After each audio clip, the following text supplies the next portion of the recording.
श्री रामकृष्ण देव के उपदेश वचनामृत पृष्ठ क्रमांक 1017 परिच्छेद 122 श्याम पुकुर में श्री रामकृष्ण सुरेंद्र की भक्ति गीता। आज विजयादशमी है, 18 अक्टूबर 1885। श्री रामकृष्ण श्याम पुकुर वाले मकान में है। शरीर अस्वस्थ रहता है। कलकत्ते में चिकित्सा कराने के लिए आए हैं। भक्तगण निरंतर रहते और उनकी सेवा किया करते हैं। भक्तों में से अभी तक किसी ने संसार का त्याग नहीं किया। वे लोग अपने घर से आया जाया करते हैं। जाड़े का मौसम है। सवेरे 8 बजे का समय है। श्री रामकृष्ण अस्वस्थ हैं। बिस्तर पर बैठे हुए हैं, जैसे 5 वर्ष का बालक जो माता के सिवा और कुछ नहीं जानता। सुरेंद्र आए और आसन ग्रहण किया। नवगोपाल, मास्टर तथा और भी कई लोग उपस्थित हैं। सुरेंद्र के यहाँ दुर्गा पूजा हुई थी। श्री रामकृष्ण नहीं जा सके। भक्तों को प्रतिमा के दर्शन करने के लिए भेजा था। आज विजयादशमी है, इसीलिए सुरेंद्र का मन कुछ उदास है। सुरेंद्र: मैं घर से भाग आया। श्री रामकृष्ण मास्टर से: प्रतिमा पानी में डाल दी गई तो क्या, माँ बस हृदय में विराजती रहे। सुरेंद्र माँ माँ करके जगदीश्वरी के संबंध में बहुत कुछ कहने लगे। श्री रामकृष्ण सुरेंद्र को देखते हुए आंसू बहाने लगे। मास्टर की ओर देखकर गदगद स्वर से कहने लगे, आहा, कैसी भक्ति है! ईश्वर के लिए कैसा अगाध प्रेम! श्री रामकृष्ण: कल 7:30 बजे के लगभग मैंने देखा, तुम्हारे दालान में श्री देवी प्रतिमा है। चारों ओर ज्योति ही ज्योति है। सब एकाकार हो गया है, यहाँ और वहाँ। दोनों जगह के बीच मानो ज्योति की एक तरंग बह रही है, इस घर से तुम्हारे उस घर तक। सुरेंद्र: उस समय मैं देवी जी वाले दालान में खड़ा हुआ माँ माँ कहकर उन्हें पुकार रहा था। मेरे भाई मुझे छोड़कर ऊपर चले गए थे। मेरे मन में ऐसा जान पड़ा कि माँ कह रही है, मैं फिर आऊंगी। दिन के 11 बजे का समय है। श्री रामकृष्ण को पथ्य दिया गया। मणि मुंह धुलाने के लिए उनके हाथों पर पानी डाल रहे हैं। श्री रामकृष्ण मणि से: चने की दाल खाकर राखाल कुछ अस्वस्थ है। आहार सात्विक करना अच्छा है। तुमने गीता में नहीं देखा क्या? तुम गीता नहीं पढ़ते? मणि: जी हाँ, युक्ताहार की बातें हैं। सात्विक आहार, राजसिक आहार और तामसिक आहार, और सात्विक दया, राजसिक दया और तामसिक दया भी है। सात्विक अहम आदि सब है। श्री रामकृष्ण: तुम्हारे पास गीता है? मणि: जी हाँ, है। श्री रामकृष्ण: उसमें सब शास्त्रों का सार है। मणि: जी हाँ, ईश्वर को अनेक प्रकार से देखने की बातें लिखी हैं। आप जैसा कहते हैं, अनेक मार्गों से उनके पास जाना, ज्ञान, भक्ति, कर्म, ध्यान आदि अनेक मार्गों से। श्री रामकृष्ण: कर्मयोग का अर्थ जानते हो? सब कर्मों का फल ईश्वर को समर्पण कर देना। मणि: जी हाँ, मैंने देखा है। गीता में लिखा है, कर्म भी 3 तरह से किया जा सकता है। श्री रामकृष्ण: किस किस तरह से? मणि: प्रथम ज्ञान के लिए, दूसरा शिक्षा के लिए, लोक शिक्षा के लिए, तीसरा स्वभाववश। श्री रामकृष्ण तथा अवतारवाद। श्री रामकृष्ण मास्टर से डॉक्टर सरकार की बातें कह रहे हैं। पहले दिन मास्टर श्री रामकृष्ण का हाल लेकर डॉक्टर सरकार के पास गए थे। श्री रामकृष्ण: तुम्हारे साथ क्या क्या बातें हुई? मास्टर: डॉक्टर के यहाँ बहुत सी पुस्तकें हैं। मैं वहाँ बैठा हुआ एक पुस्तक पढ़ रहा था। उसी के कुछ अंश पढ़कर डॉक्टर को सुनाने लगा। सर हम्फ्री डेवी की पुस्तक है। उसमें अवतार की आवश्यकता पर लिखा गया है। श्री रामकृष्ण: हाँ, तुमने क्या कहा था?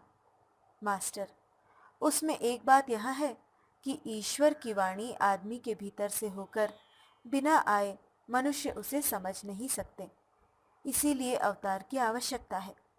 श्री रामकृष्ण: वाह, ये सब तो बड़ी अच्छी बातें हैं मास्टर। लेखक ने उपमा दी है कि सूर्य की ओर कोई देख नहीं सकता, परंतु सूर्य की किरणें जिस जगह पर पड़ती है, रिफ्लेक्टेड रेज, वहां लोग देख सकते हैं।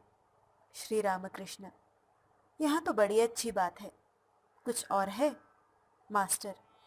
एक दूसरी जगह लिखा था, यथार्थ ज्ञान विश्वास है। श्री रामकृष्ण, यहाँ तो बहुत सुंदर बातें हैं। विश्वास हुआ तब तो सब कुछ हो गया। मास्टर, लेखक ने स्वप्न में रोमन देव देवियों को देखा था। श्री रामकृष्ण, क्या इस तरह की पुस्तकें निकल रही हैं?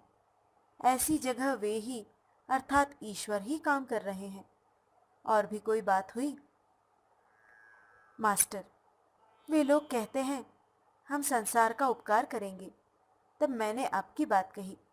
श्री रामकृष्ण, साहस्य? कौन सी बात? मास्टर, शंभू मल्लिक वाली बात। उसने आपसे कहा था, मेरी इच्छा होती है कि रुपए लगाकर कुछ अस्पताल और दवाखाने, स्कूल आदि बनवा दो, इससे बहुतों का उपकार होगा। आपने उससे कहा था, अगर ईश्वर सामने आए तो क्या तुम कहोगे मेरे लिए कुछ अस्पताल, दवाखाने और स्कूल बनवा दो? एक बात मैंने और कही थी। श्री रामकृष्ण, जो कर्म करने के लिए आते हैं उनका दर्जा अलग है। हाँ, और कौन सी बात? मास्टर, मैंने कहा, यदि आपका उद्देश्य श्री काली की मूर्ति का दर्शन करना है तो सड़क के किनारे खड़े होकर गरीबों को भीख बांटने में ही अपना सब समय लगा देने से क्या लाभ होगा? पहले आप किसी प्रकार मूर्ति के दर्शन कर लो, फिर जी भर के भीख दे। श्री रामकृष्ण, मास्टर से और भी कोई बात हुई? मास्टर, आपके पास जो लोग आते हैं उनमें बहुतों ने काम को जीत लिया है, यह बात हुई।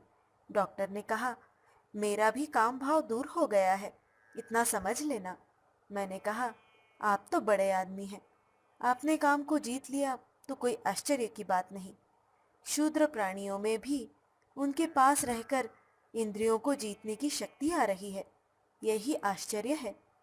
फिर मैंने वही बात कही जो आपने गिरीश घोष से कही थी। श्री रामकृष्ण, साहस्य? क्या कहा था? मास्टर, आपने गिरीश घोष से कहा था, डॉक्टर तुमसे ऊंचे नहीं चढ़ सका, वही अवतार वाली बात।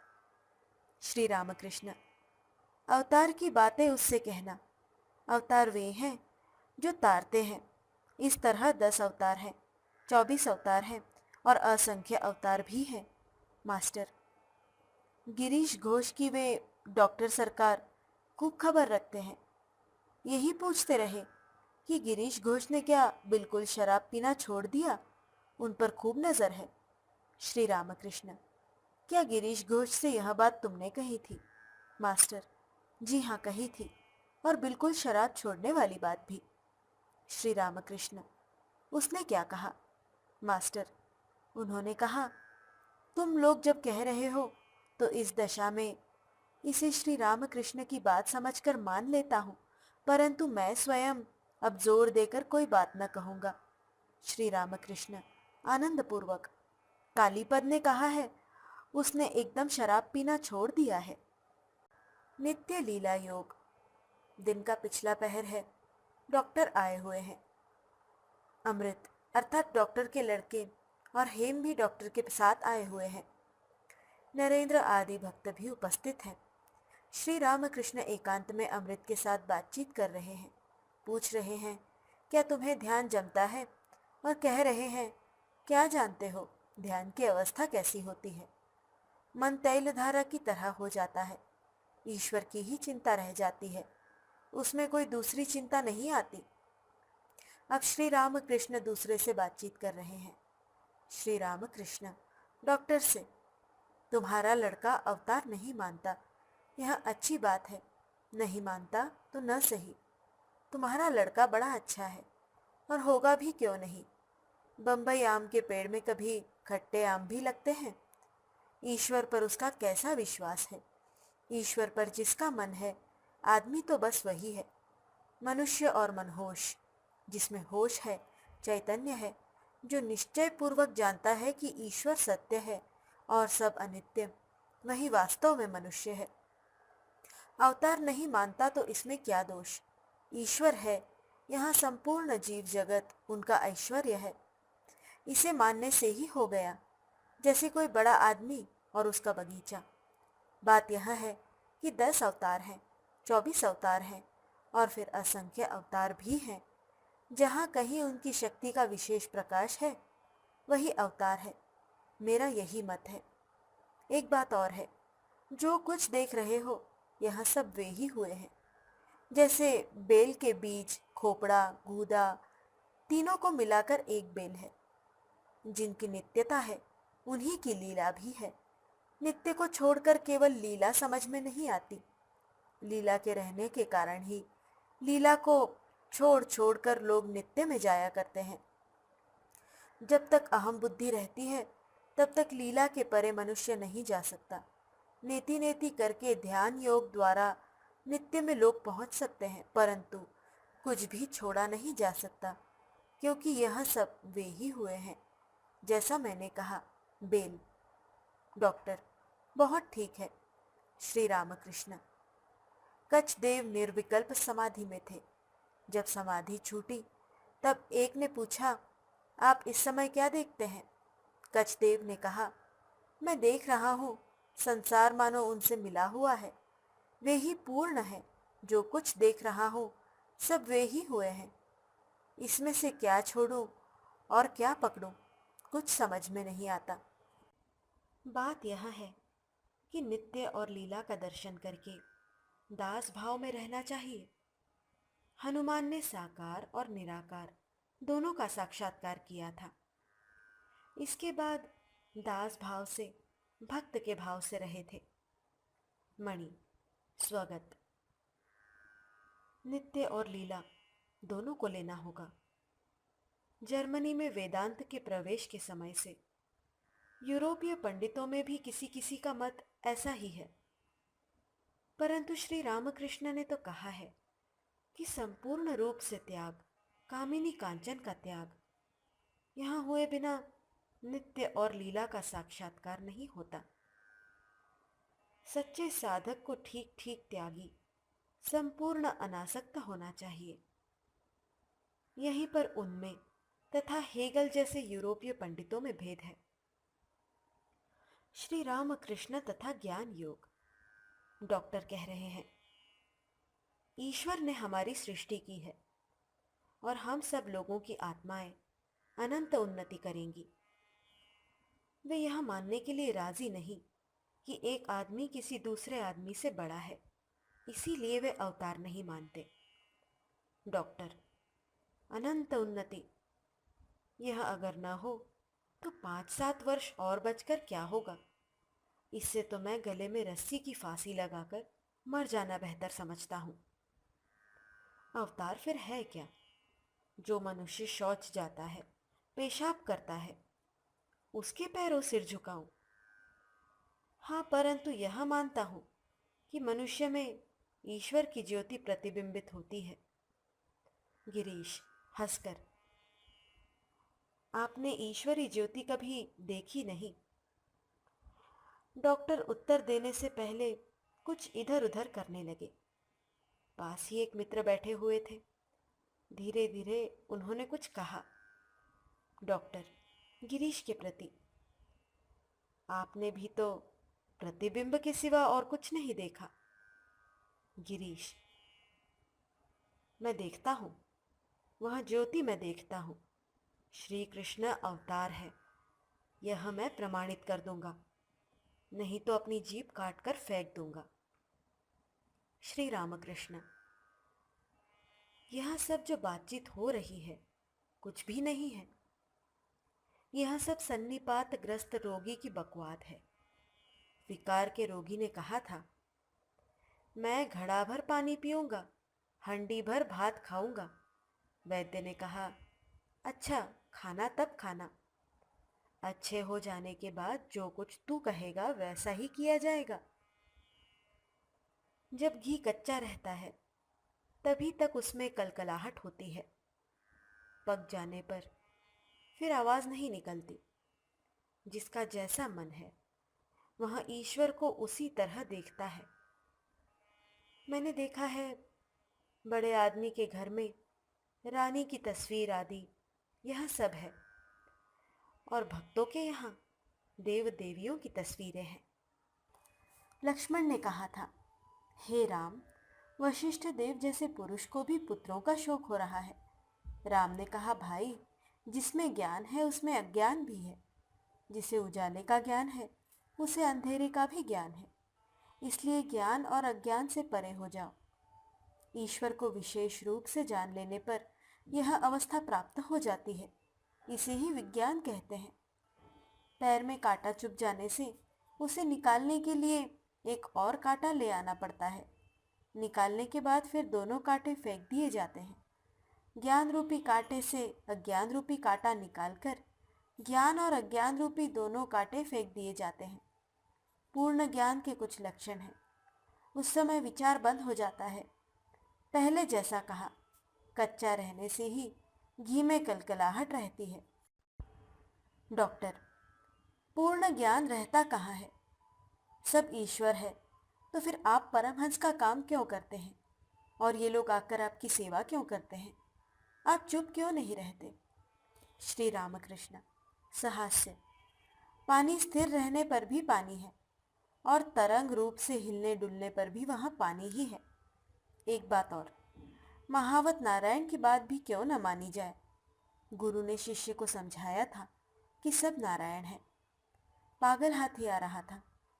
शिष्य गुरु की बात पर विश्वास करके वहां से नहीं हटा, यही सोचकर कि हाथी भी नारायण है। महावत इधर चिल्ला चिल्ला कर कह रहा था, सब लोग हट जाओ, रास्ते से सब हट जाओ, पर शिष्य नहीं हटा। हाथी आया और उसे एक ओर फेंक कर चला गया। शिष्य को बड़ी चोट लगी, केवल जान ही नहीं निकली। मुंह पर पानी के छींटे लगाने से उसे चेत हुआ। जब उससे पूछा गया कि तुम हटे क्यों नहीं, तब उसने कहा, क्यों, गुरु महाराज ने तो कहा था सब नारायण है। गुरु ने कहा, बेटा, अगर ऐसा ही था तो तुमने महावत नारायण की बात क्यों नहीं मानी? महावत भी तो नारायण हुआ। वे भी शुद्ध मन और शुद्ध बुद्धि होकर भीतर वास करते हैं। मैं यंत्र हूँ, वे यंत्री हैं। मैं घर हूँ, वे मालिक। वे ही महावत नारायण हैं। डॉक्टर, और एक बात कहूँगा, आप फिर ऐसा क्यों कहते हैं कि रोग अच्छा कर दो? श्री रामकृष्ण, जब तक मैं रूपी घट है तभी तक ऐसा हो रहा है। सोचो, एक महासमुद्र है, ऊपर नीचे जल से पूर्ण है। उसके भीतर एक घट है, घट के भीतर और बाहर पानी है, परंतु उसे बिना फोड़े यथार्थ में एकाकार नहीं होता। उन्हीं ने इस मैं घट को रख छोड़ा है। डॉक्टर, तो यह मैं जो आप कह रहे हैं, यह सब क्या है? इसका भी तो अर्थ कहना होगा। क्या ईश्वर हमारे साथ कोई मजाक कर रहे हैं? गिरीश डॉक्टर से, महाशय, आपको कैसे मालूम हुआ कि वह मजाक नहीं है? श्री रामकृष्ण सहास्य, इस मैं को उन्हीं ने रख छोड़ा है। उनकी क्रीड़ा, उनकी लीला। एक राजा के 4 लड़के थे। सब थे तो राजा के लड़के, परंतु उन्हीं में कोई मंत्री, कोई कोतवाल इसी तरह बन बन कर खेल रहे थे। राजा के लड़के होकर कोतवाल का खेल। डॉक्टर से, सुनो, यदि तुम्हें आत्म साक्षात्कार हो जाए तो यह सब तुम मानने लग जाओगे। उनके दर्शन से सब संशय दूर हो जाते हैं। डॉक्टर, सब संदेह कहाँ जाता है? श्री रामकृष्ण, मेरे पास इतना ही सुन जाओ। इससे अधिक कुछ जानना चाहो तो अकेले में उनसे कहना, उनसे पूछना क्यों उन्होंने ऐसा किया है। लड़का भिक्षुक को मुट्ठी भर चावल ही दे सकता है।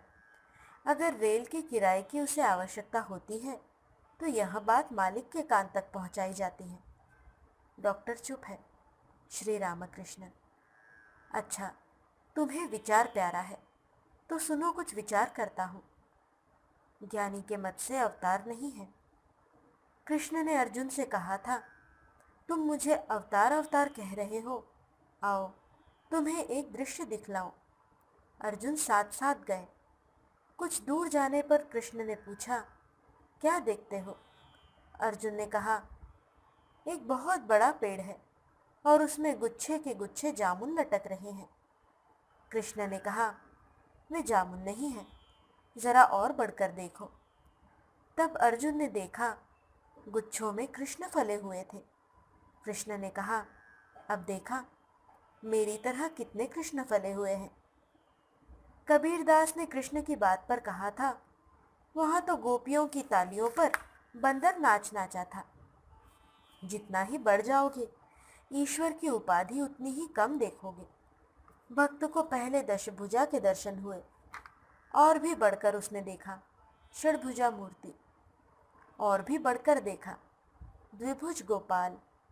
जितना ही बढ़ रहा है उतना ही ऐश्वर्य घट रहा है। और भी बढ़ा, तब ज्योति के दर्शन हुए, कोई उपाधि नहीं।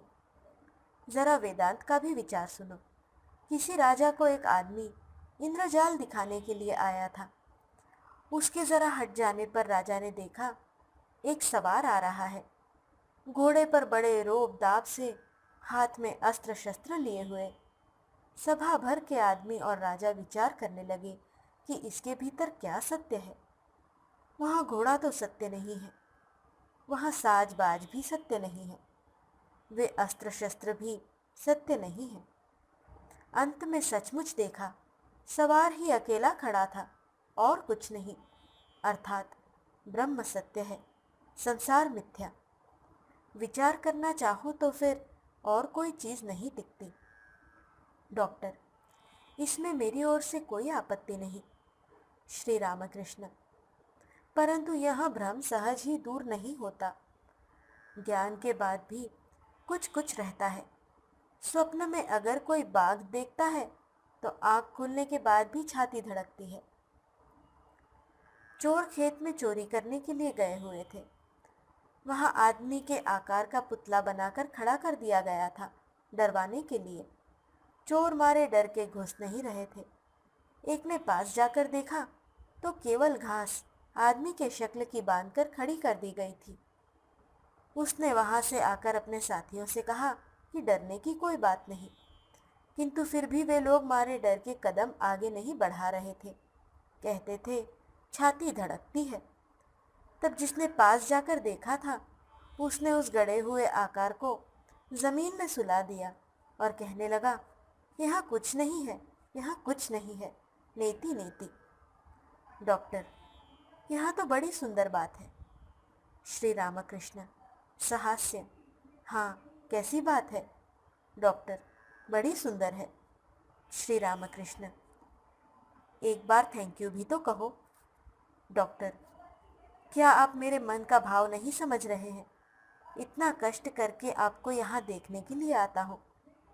श्री रामकृष्ण, सहास्य, नहीं जी, मूर्ख के कल्याण के लिए भी तो कुछ कहो। विभीषण ने लंका के राजा होने को अस्वीकृत कर दिया था।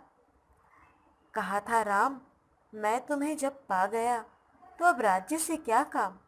राम ने कहा, विभीषण तुम मूर्खों के लिए राजा बनो। जो लोग कह रहे हैं तुमने राम की इतनी सेवा की परंतु तुम्हें क्या ऐश्वर्य मिला, उनकी शिक्षा के लिए तुम राजा बनो। डॉक्टर, यहाँ उस तरह का मूर्ख है कौन?